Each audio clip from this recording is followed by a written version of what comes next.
ఏ రాష్ట్రంలోనైనా ముఖ్యమంత్రిగా ఉన్నటువంటి వ్యక్తి తనకున్నటువంటి సమయాభావం వలన భద్రత రీత్యా సుదూర ప్రాంతాలు ప్రయాణం చేయాల్సిన సందర్భాల్లో కానీ రాష్ట్ర పరిధిలో కానీ ఇతర రాష్ట్రాలకు ప్రయాణిస్తున్నప్పుడు కానీ ఇంకా ఇతర దేశాలకు ప్రయాణం చేయవలసిన సందర్భాల్లో కూడా స్పెషల్ ఫ్లైట్స్ వాడడం ఇది సర్వసాధారణం.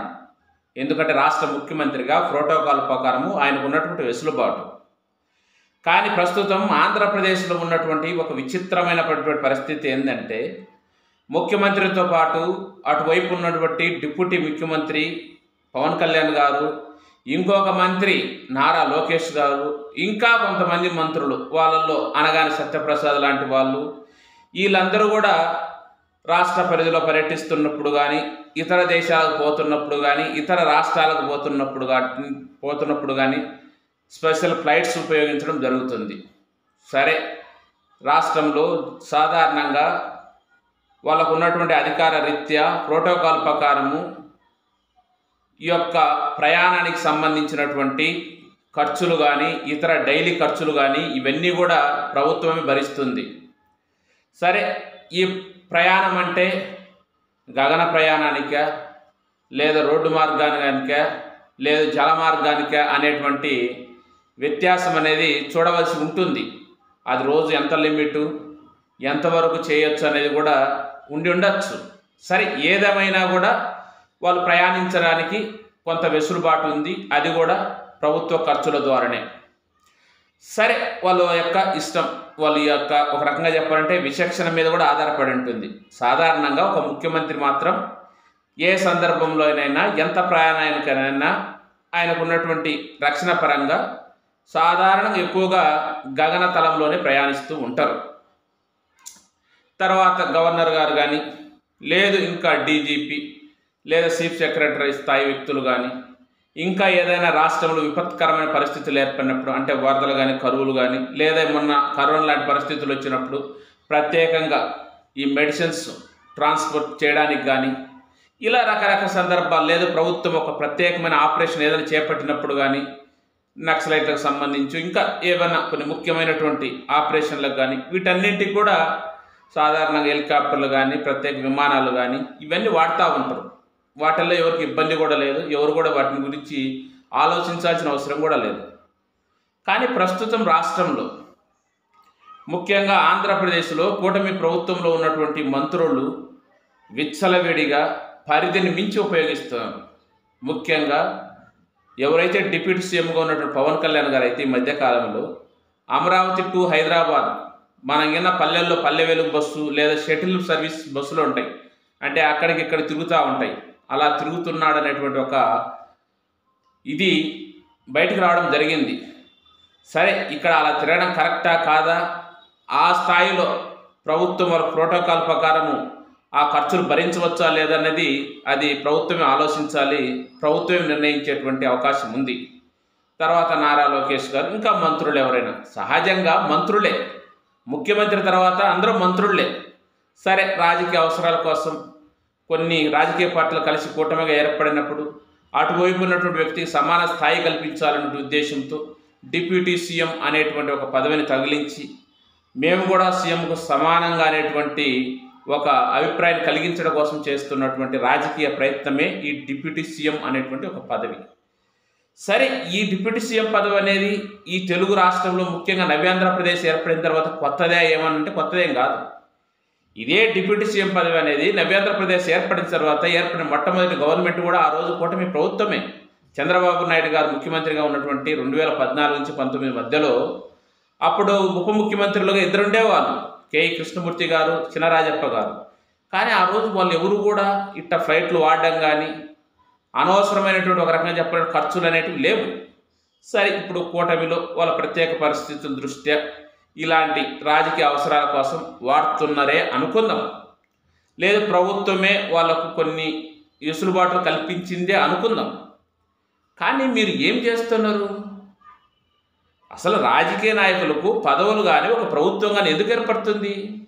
ప్రజల ఆకాంక్షలకు అనుగుణంగా ప్రజలకు ఇచ్చినటువంటి మాటలకు హామీలకు అనుగుణంగా అవి నెరవేర్చడం కోసం ప్రజా సంక్షేమం కోసం ప్రజా శ్రేయస్సు దృష్ట్యా పరిపాలన చేయడం కోసమే కదా అధికారం ఇచ్చేది. కానీ ముఖ్యంగా ఈ కూటమి ప్రభుత్వం అధికారంలోకి వచ్చిన తర్వాత ప్రజలకు ఇచ్చిన ఏ హామీలు నెరవేర్చట్లేదు. ఎక్కడన్నా ప్రజలకు సంబంధించి ఎక్కడన్నా మీటింగ్లు ఏర్పాటు చేసి ప్రజల మధ్యలో పోవాల్సిన సందర్భం ఏర్పడినప్పుడు వీళ్ళు ఏం మాట్లాడుతున్నారు? కూటమిలో ఉన్నటువంటి వాళ్ళు, ముఖ్యంగా చంద్రబాబు నాయుడు గారు ముఖ్యమంత్రి ఏం మాట్లాడుతున్నారు? ఖజానా అంతా ఖాళీ అయిపోయింది, ఇంతకుముందు మేము ఇంత దూరం బయట ఉండి ఆలోచించినాము అంటే ఏ బయట ఉండడో మనకు అర్థం కాలేదు. ఈ రాష్ట్రంలో లేరో రాజకీయాల్లో లేరో మనకు అర్థం కాదు. రాష్ట్రంలో ఒక విచిత్రమైన పరిస్థితి ఉంది, ఆర్థికంగా చాలా ఇబ్బంది ఉంది, కాబట్టి మేము ఇచ్చిన హామీలు నెరవేర్చడానికి కొంత టైం పడుతుంది, దాన్ని ప్రజలు ఆలోచించాలి అంటారు. ఇటువైపు పవన్ కళ్యాణ్ గారు డిప్యూటీ సీఎంగా మనకు మాట అన్నాడు, మేము ఇచ్చినటువంటి హామీలన్నీ కూడా దశల వారీగా అమలు చేస్తామని. అదే ఎలక్షన్స్ ముందు మీరు మేనిఫెస్టో రిలీజ్ చేసే ముందు ఈ మాట చెప్పిండ్రా? ప్రజలకు ఇచ్చిన హామీలన్నీ మేము దశల వారీగా అమలు చేస్తామనేటువంటి మాట ఎక్కడైనా అన్నారా? లేదే. అదేవిధంగా లోకేష్ గారు కూడా చాలా మాట్లాడింది యువకుల పాదయాత్రలు. కానీ ప్రజలకు ఇచ్చిన హామీలు వచ్చేసరికి మాత్రం డబ్బులు లేదు, ఆర్థికంగా వెసులుబాటు కలగట్లేదు, అప్పులు దొరకట్లేదు, రాష్ట్రంలో ప్రస్తుత పరిస్థితి మీరు అర్థం చేసుకోవాలి, రూపాయి పోగు చేసి అమరావతి నిర్మించాలి, అది మనకు ముఖ్యం అనే మాటలు మాట్లాడుతున్నారు. అంటే ప్రజలకు ఇచ్చిన పేదలకు అవసరమైనటువంటి హామీలు నెరవేర్చడానికి మీ దగ్గర పైసలు లేవు, డబ్బులు లేవు, ఆర్థిక వెసులుబాటు కలగట్లేదు. కానీ మీకు అవసరం ఉన్నా అవసరం లేకపోయినా సుదూర ప్రాంతాలకే కాకుండా రోడ్డు మార్గాన పోవాల్సినటువంటి ప్రాంతానికి కూడా మీరు గగనతలంలో విహరించవచ్చును. అంటే హెలికాప్టర్లలో విమానాలలో మీరు పోవచ్చు, వాటికి మాత్రం డబ్బులు వస్తుంది. ఇక్కడ ఈ మధ్యకాలంలో ఈ చర్చ జరుగుతుంది ఆంధ్రప్రదేశ్లో.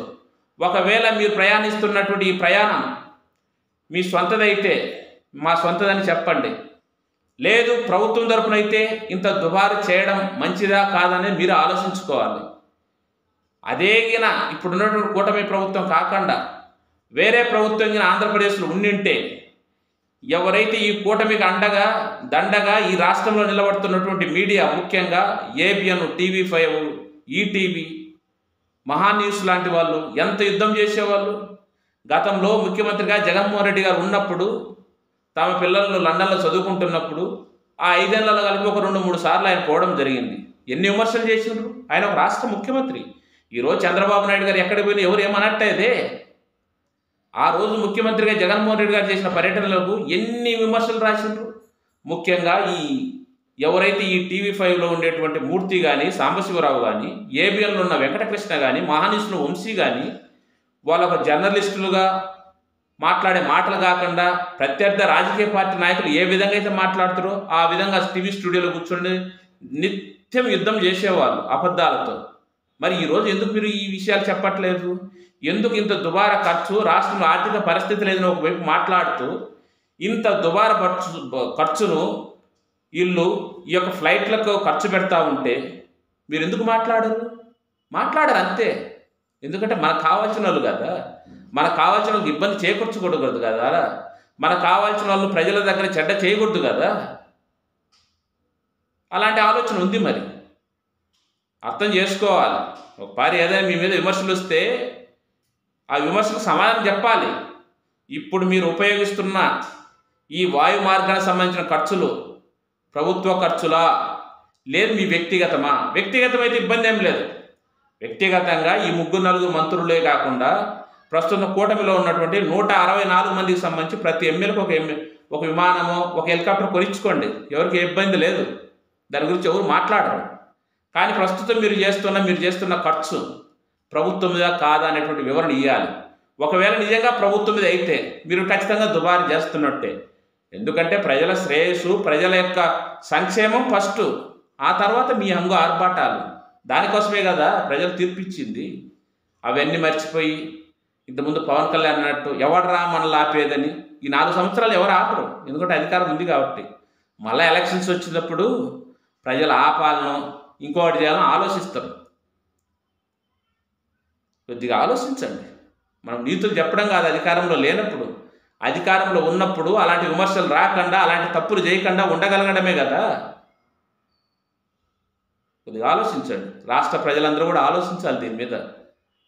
ప్రజల దగ్గరకు వచ్చే మాత్రం బీద ఏడుపులు, బీద మాటలు వాళ్ళ వ్యక్తిగతానికి వచ్చే మాత్రం బ్రహ్మాండమైనటువంటి ఏమంటాం దాన్ని, లగ్జరీ లైఫ్. చూద్దాం ప్రజలు దీన్ని ఎట్లా అర్థం చేసుకుంటారు.